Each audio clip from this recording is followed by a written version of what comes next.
Hello दोस्तों, आज का हमारा टॉपिक है यूपी बोर्ड सॉल्यूशन क्लास 12 साहित्यिक हिंदी का निबंध। तो आज का जो हमारा टॉपिक है प्राकृतिक आपदाएं पर निबंध हमें लिखना है। जो प्राकृतिक आपदाएं आती हैं जैसे कि बारिश, बाढ़, चक्रवात, तूफान, इन्हीं सब पे हमें निबंध लिखना है। ये सब प्राकृतिक आपदाएं हैं। तो देखिए, इसके प्रमुख विचार बिंदु क्या क्या हैं। नंबर 1 हेडिंग हमारा होगा भूमिका, दूसरा हेडिंग होगा आपदा का अर्थ, तीसरा हेडिंग होगा प्रमुख प्राकृतिक आपदाएं कारण और निवारण, मतलब क्यों आती हैं और इसका इसका निवारण क्या है। अगला हेडिंग होगा आपदा प्रबंधन हेतु संस्थानिक तंत्र, और लास्ट हेडिंग होगा उपसंहार। तो इन्हीं 5 हेडिंग पर हम प्राकृतिक आपदा पर निबंध को पूरा करेंगे। तो देखिए, पहला हेडिंग हमारा भूमिका है। देखिए, भूमिका में क्या लिखना होता है। देखिए, पृथ्वी की उत्पत्ति होने के साथ मानव सभ्यता के विकास से समान प्राकृतिक आपदाओं का इतिहास भी बहुत पुराना है। पृथ्वी की उत्पत्ति होने के साथ, जब पृथ्वी की उत्पत्ति हुई, उसी के साथ जो मानव सभ्यता का विकास हुआ, इसी के समान प्राकृतिक आपदा जो है, इसका भी इतिहास बहुत पुराना है। मनुष्य को अनादिकाल से ही प्राकृतिक प्रकोपों का सामना करना पड़ता है या करना पड़ा है। ये प्रकोप है भूकंप, ज्वालामुखी, उद्गार, चक्रवात, सूखा यानी अकाल, बाढ़, भूस्खलन, हिमस्खलन यानी भूस्खलन मतलब भूमि का फटना, हिमस्खलन यानी बादल का फटना आदि विभिन्न रूपों में प्रकट होते रहे हैं तथा मानव बस्तियों के विस्तृत क्षेत्र को प्रभावित करते रहते हैं। आगे देखिए, इनसे हजारों लाखों लोगों की जानें चली जाती हैं तथा उनके मकान, संपत्ति आदि को पर्याप्त क्षति पहुंचती है। संपूर्ण विश्व में प्राकृतिक आपदाओं के कारण समाज के कमजोर वर्ग के लोग बड़ी संख्या में हताहत हो रहे हैं। आज हम वैज्ञानिक रूप से कितने ही उन्नत क्यों ना हो गए हों, कितने ही आगे क्यों ना बढ़ गए हों वैज्ञानिक रूप से, लेकिन प्रकृति के विविध प्रकोप हमें बार बार यह स्मरण कराते हैं कि उनके सक्षम मानव कितना असहाय है, यानी उन तक मानव अभी नहीं पहुंच सकता है, असहाय है। अब देखिए, अगला हमारा हेडिंग क्या है, आपदा का अर्थ। तो देखिए, प्राकृतिक प्रकोप मनुष्यों पर संकट बनकर आते हैं। इस प्रकार संकट प्राकृतिक या मानवजनित वह भयानक घटना होता है जिसमें शारीरिक, देखिए कह रहा है कि जो प्राकृतिक संकट होता है वो क्या होता है, मानवजनित भयानक घटना होता है। तो देखिए, उसमें क्या होता है, शारीरिक चोट, मानव जीवन की क्षति, संपत्ति की क्षति, यानी बाढ़ आएगा तो आपका घर डूब जाएगा, और फिर बारिश होगी तो आपका घर भी गिर सकता है, अधिक बारिश होगी तूफान आएगा।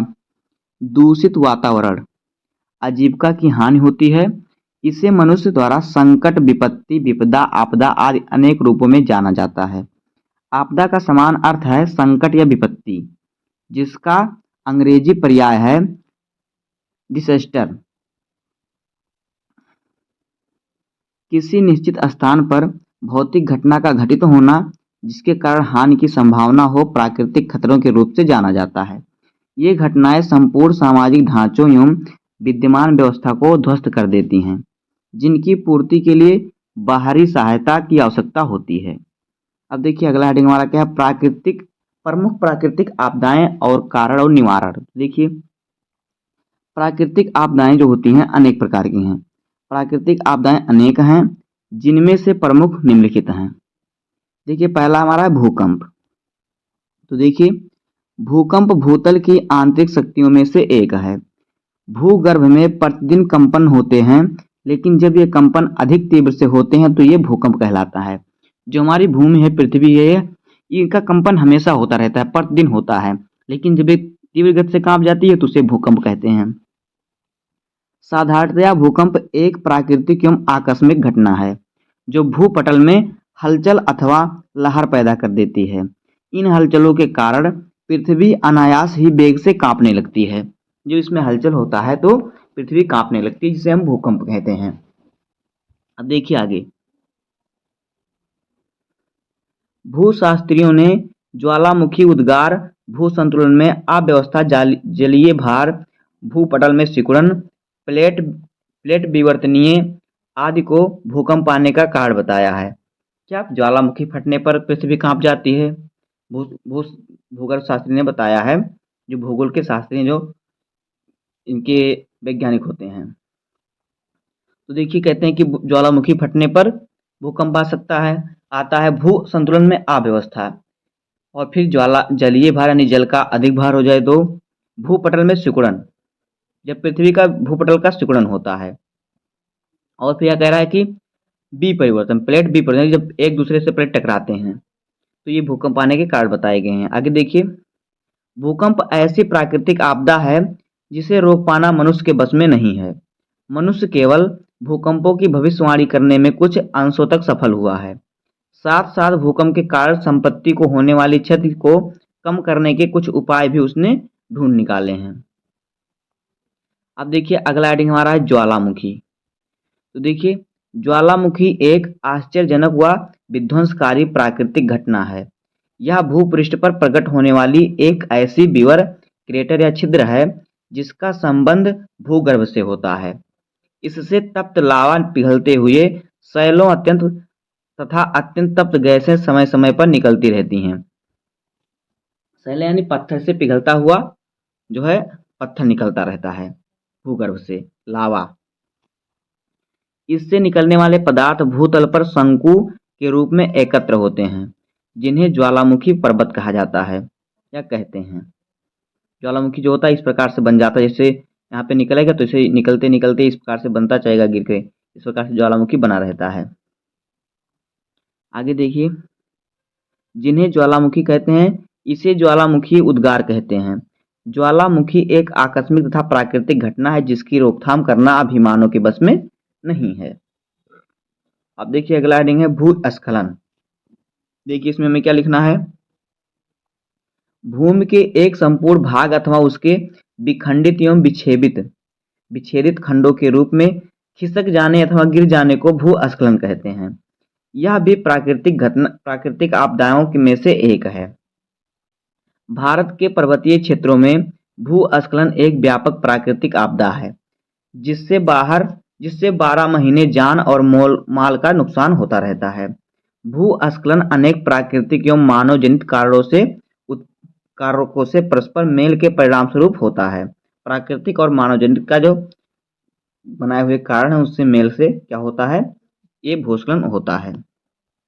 आगे देखिए, वर्षा की तीव्रता, खड़ी ढलानों का कड़ापन, अत्यधिक कटी फटी चट्टानों की परतें, भूकंपीय गतिविधि, दोषपूर्ण जल निकासी आदि प्राकृतिक कारण हैं तथा वनों की अंधाधुंध कटाई, अकुशल खुदाई, खनन तथा उत्खनन, पहाड़ियों पर अत्यधिक भवन निर्माण आदि मानव जनित है। भूस्खलन एक प्राकृतिक आपदा है तथापि वानस्पतिक आवरण में वृद्धि इसको नियंत्रित करने का सर्वाधिक प्रभावशाली, सस्ता व उपयोगी साधन है। क्या करके, वानस्पतिक आवरण में वृद्धि करके। वनस्पतिक मतलब हमें अधिक पेड़ पौधे लगाना चाहिए, तब क्या होगा, मृदा कोई जकड़े रहेंगे जिससे मृदा का अपरदन कम होगा। ये होता है भूस्खलन, मिट्टी का कटना, क्योंकि यह मृदा अपरदन को रोकता है। आगे देखिए अगला हेडिंग हमारा चक्रवात। तो देखिए, चक्रवात भी एक वायुमंडलीय विक्षोभ है यानी वायुमंडलीय घटना है। चक्रवात का शाब्दिक अर्थ है चक्राकार हवाएं। वायु दाब की भिन्नता से वायुमंडल में गति उत्पन्न होती है। अधिक गति होने पर वायुमंडल की दशा अस्थिर हो जाती है, उसमें विक्षेप उत्पन्न होता है। चक्रवातों का मूल कारण है वायुमंडल में ताप तथा वायुदाब की भिन्नता। अधिक वायुदाब क्षेत्रों से ठंडी चक्करदार हवाएं निम्न दाब की ओर चलती हैं और चक्रवात का रूप धारण कर लेती हैं। चक्रवात मौसम से जुड़ी आपदा है। इसकी चेतावनी के उपरांत लोगों को सुरक्षित स्थानों पर भेजा जा सकता है। चक्रवातों के वेग को बाधित करने के लिए उनके आने के मार्ग में ऐसे वृक्ष लगाए जाने चाहिए जिनकी जड़ें मजबूत हों तथा पत्तियां नुकीली या पतली हों। जब वो जड़ें मजबूत होंगी तो उस पर चक्रवात का असर कम होगा, और पत्तियां जब नुकीली होंगी, पतली होंगी तो हवाओं में से उनसे हवाएं जो होंगी आसानी से निकल जाएंगी, जिससे उनका झरना कम होगा। अब देखिए अगला हेडिंग है हमारा बाढ़। तो देखिए बाढ़ क्या है, वर्षा काल में अधिक वर्षा होने पर प्रायः नदियों को जल तटबंधों को तोड़कर आसपास के निकट क्षेत्रों में फैल जाते हैं, जिससे वह जलमग्न हो जाते हैं यानी जल में डूब जाते हैं वह क्षेत्र। इसी को बाढ़ कहते हैं। बाढ़ एक प्राकृतिक घटना है, किंतु जब यह मानव जीवन व संपत्ति को क्षति पहुंचाती है तो यह प्राकृतिक आपदा कहलाती है। बाढ़ की स्थिति से बचाव के लिए जल मार्गों को यथासंभव सीधा रखना चाहिए तथा बाढ़ संभावित क्षेत्रों में जल के मार्ग को मोड़ने के लिए कृत्रिम ढांचे बनाए जाने चाहिए। देखिए कह रहा है कि जो जल रोकने का साधन है उसे सीधा इस प्रकार से होना चाहिए, सीधा। अगर आप इस प्रकार से करेंगे जल रोकने के लिए नदी नहर, तो ये यहाँ पे टूटेगा ही, क्योंकि जल की गति तीव्र होती है, तो यहाँ पे टूट के ये बाढ़ आने की संभावना होगा। अगर आप सीधा बनाएंगे, ज़्यादातर घुमावदार मत कीजिएगा, तो क्या होगा, इस पे बाढ़ आने की संभावना कम हो जाएगी। आगे देखिए, किंतु जब यह मानव व संपत्ति को क्षति पहुंचाती है तो प्राकृतिक आपदा कहलाती है। बाढ़ की स्थिति से बचाव के लिए जल मार्गों को यथासंभव सीधा रखना चाहिए तथा बाढ़ संभावित क्षेत्र में जल के मार्ग को मोड़ने के लिए कृत्रिम ढांचे बनाए जाए, यानी मानव निर्मित ढांचा बनाना चाहिए। संभावित क्षेत्रों में कृत्रिम जलाशयों तथा आबादी वाले क्षेत्रों में बांध का निर्माण किया जाना चाहिए। अब देखिए अगला हेडिंग हमारा सूखा। सूखा वह स्थिति है जिसमें किसी स्थान पर अपेक्षित तथा सामान्य वर्षा से कम वर्षा होती है। यह गर्मियों में भयंकर रूप धारण कर लेता है। यह एक मौसम संबंधी आपदा है जो किसी अन्य विपत्ति की अपेक्षा धीमी गति से आता है। प्रकृति तथा मनुष्य दोनों ही सूखे के मूल कारणों में हैं। अत्यधिक चराई तथा जंगलों की कटाई, ग्लोबल वार्मिंग, कृषि योग्य समस्त भूमि का अत्यधिक उपयोग तथा वर्षा के असमान वितरण के कारण सूखे की स्थिति पैदा होती है। अगर वर्षा कम होगा तो वहाँ पे भी सूखे की स्थिति पैदा होगी, जंगल की कटाई होगी तो बारिश कम होगा जिससे सूखे होंगे। आगे देखिए, हरित पट्टियों के निर्माण के लिए भूमि का आरक्षण, कृत्रिम उपायों द्वारा जल संचय, विभिन्न नदियों को आपस में जोड़ना आदि सूखे के निवारण के प्रमुख कारण हैं। जिन नदियों में जल कम हो वहाँ पे दूसरी नदी को जोड़ देना चाहिए, जिससे क्या होगा, सूखे का जो होगा आपदा कम होगा। अब देखिए अगला हेडिंग हमारा है समुद्री लहरें। देखिए, समुद्री लहरें कभी कभी विनाशकारी रूप धारण कर लेती हैं और इनकी ऊंचाई कभी कभी 15 मीटर तथा इससे भी अधिक तक होती है। ये तट के आसपास की बस्तियों को तबाह कर देती हैं। तटवर्ती मैदानी इलाकों में इनकी रफ्तार 50 किलोमीटर प्रति घंटा तक होती है। इन लहरों की, इस विनाशकारी समुद्री लहरों को सुनामी कहा जाता है। आगे देखिए, समुद्र तल के पास या उसके नीचे भूकंप आने पर समुद्र में हलचल पैदा होती है। यह हलचल विनाशकारी सुनामी का रूप धारण कर लेती है। दक्षिण पूर्वी एशिया में आई विनाशकारी सुनामी लहरें भूकंप का ही परिणाम थीं। समुद्र की तलहटी में भूस्खलन के कारण भी ऐसी लहरें उत्पन्न होती हैं। अब देखिए अगला हेडिंग है आपदा प्रबंधन हेतु संस्थानिक तंत्र। देखिए, प्राकृतिक आपदाओं को रोक पाना संभव नहीं है, परंतु जोखिम को कम करने वाले कार्यक्रमों के संचालन हेतु संस्थानिक तंत्र की आवश्यकता व कुशल संचालन के लिए सन 2004 में भारत सरकार द्वारा राष्ट्रीय आपदा प्रबंधन नीति बनाई गई, जिसके अंतर्गत केंद्रीय स्तर पर राष्ट्रीय आपात स्थिति प्रबंधन अधिकरण का गठन किया जा रहा है तथा सभी राज्यों में राज्य स्तरीय आपात स्थिति प्रबंध प्राधिकरण का गठन प्रस्तावित है। ये प्राधिकरण केंद्र व राज्य स्तर पर आपदा प्रबंधन हेतु समस्त कार्यों की दृष्टि से शीर्ष संस्था होंगे। राष्ट्रीय संकट प्रबंधन संस्थान दिल्ली भारत सरकार का एक संस्थान है जो सरकारी अफसरों, पुलिसकर्मियों, विकास एजेंसियों, जनप्रतिनिधियों तथा अन्य व्यक्तियों को संकट प्रबंधन हेतु प्रशिक्षण प्रदान करता है।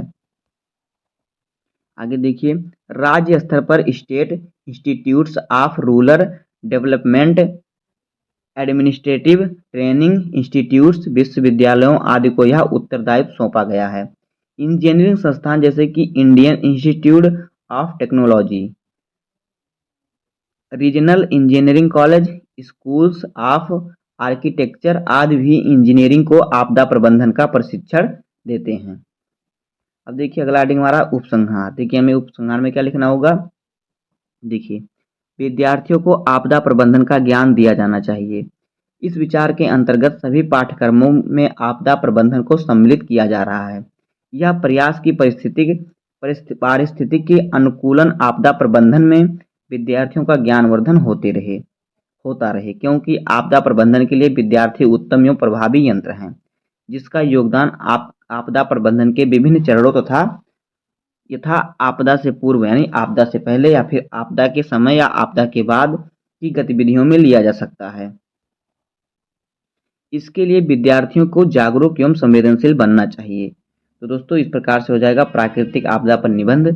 उम्मीद है कि आपको वीडियो पसंद आया होगा। अगर आपको वीडियो पसंद आया हो तो वीडियो को लाइक कर दीजिएगा, चैनल पर नए सब्सक्राइब कर दीजिए, बेल आइकन को प्रेस कर दीजिए, क्योंकि बोर्ड एग्जाम के हर इंपॉर्टेंट टॉपिक का वीडियो आपको चैनल पर मिलता रहेगा। तो मिलते हैं किसी नेक्स्ट वीडियो में, तब तक के लिए धन्यवाद। जय हिंद।